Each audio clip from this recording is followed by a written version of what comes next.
Welcome to Doodle with DW. Today we're going to be going over another project that our client requested, and it's going to be a fun one. So this project is going to be a little bit challenging because it's a very small property, but it has a larger than normal side yard because it sits on the corner.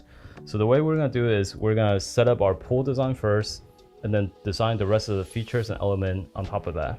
So the first step I usually do is I find the boundary of the property. And with defining the boundary, that way I could have the maximum pool size allowable with the walkthroughs and with all the features that is required for the property.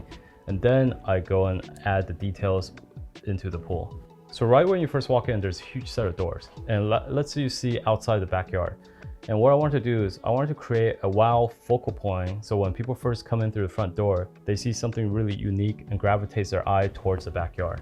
So over here, we added a water feature wall, and in the middle, the client particularly liked red. So the client is a professional NFL player, and red is his color. He has some red accent inside the house, and what I want to do is I want to create that on the outside because it draws the attention right when you first walk in, and also it carries from some of the interior color to the outside, so it looks all together. The thing with limited spaces, you want to try to incorporate and integrate as many elements as possible. We decided to combine the sunken seating area with the jacuzzi. So when you're sitting there, it feels like one large entertainment area where you can sit eye to eye, whether you're using jacuzzi or you're sitting outside of the fire pit. And then over on this side, we still wanted the pool to be somewhat functional. So what we did was we created a swim lane in the back, about 30 feet, so he could still walk down and go swimming if you wanted to. And over on this side, we create a little decking area so we could put lounge chairs and little seating stool, almost acting as a swim-up bar. And then to the right, we have the outdoor kitchen, kind of tucked away. We don't see it from the backyard, along with a little basketball court on this side, making sure the side yard is also utilized so it's not being wasted. And then back here, there's a big house where the neighbors are pretty close by. And what I decided to do is to create a patio cover that will give some height right when you walk in. In the patio cover, we decided to take it to the next level.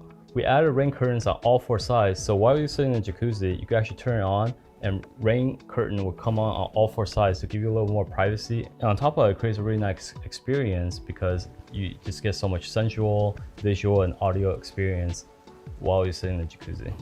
So when I first look at a property like this, it's very, very tight in the backyard. This is a California room, and this is where the large windows are, here and here. When you have these large windows, what I like to do is use the same type of material. That way we could have the inside will look like it's part of the outside and the outside will look like part of the inside. Especially when you have all the doors open, it's just one solid integrated space. So over here in the city that we work in, there's a 3-foot setback to all the pools. So what I'm gonna do is I'm gonna create the minimum distance that we could have.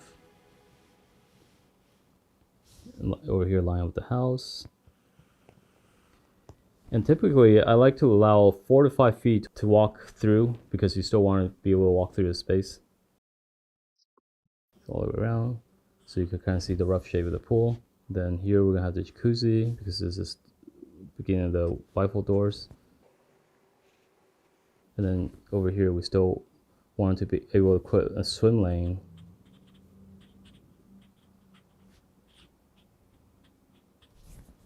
And then here's the jacuzzi. And then over here we have the sunken area with fire pit. This is a very limited space because we have to account for steps going down. So what I did over here is I actually made the fire pit cantilever over so you could see through underneath so it doesn't feel like as congested. And then over here we have the see-through acrylic, spa. And then here we have the little deck with the seam stool. Right here we have Baja chairs, so people can lounge, you can put a little umbrella in there. And again, keeping the back open, so if they want to swim, they can actually use it as a swim lane. The water feature here, all the way across, I think it's about 75 feet, with nice cascade. And what I like about this is an enclosed outdoor space. So even though the property feels like it's really tight here, you still have ample space to put an outdoor dining room here, or an outdoor living room and still have access to walk around the pool. So over here on the right hand side, we put outdoor barbecue, fridge, and cooktop. So besides playing football, he also wanted to play basketball. So what we did is to utilize this space, we put a basketball court here. Over here, we added the rest of the decking, maybe possibly trees here to create privacy. And then also back here, we want to create hedges so that it blocks the neighbor as much as we can. With this project, it's actually completed. So after the rendering, you'll see a walkthrough of the final product.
If you like this type of content, like, subscribe, and comment for what else you want to see me design in the future, as every week I'll be providing a new project, how I do things, and stay tuned for more.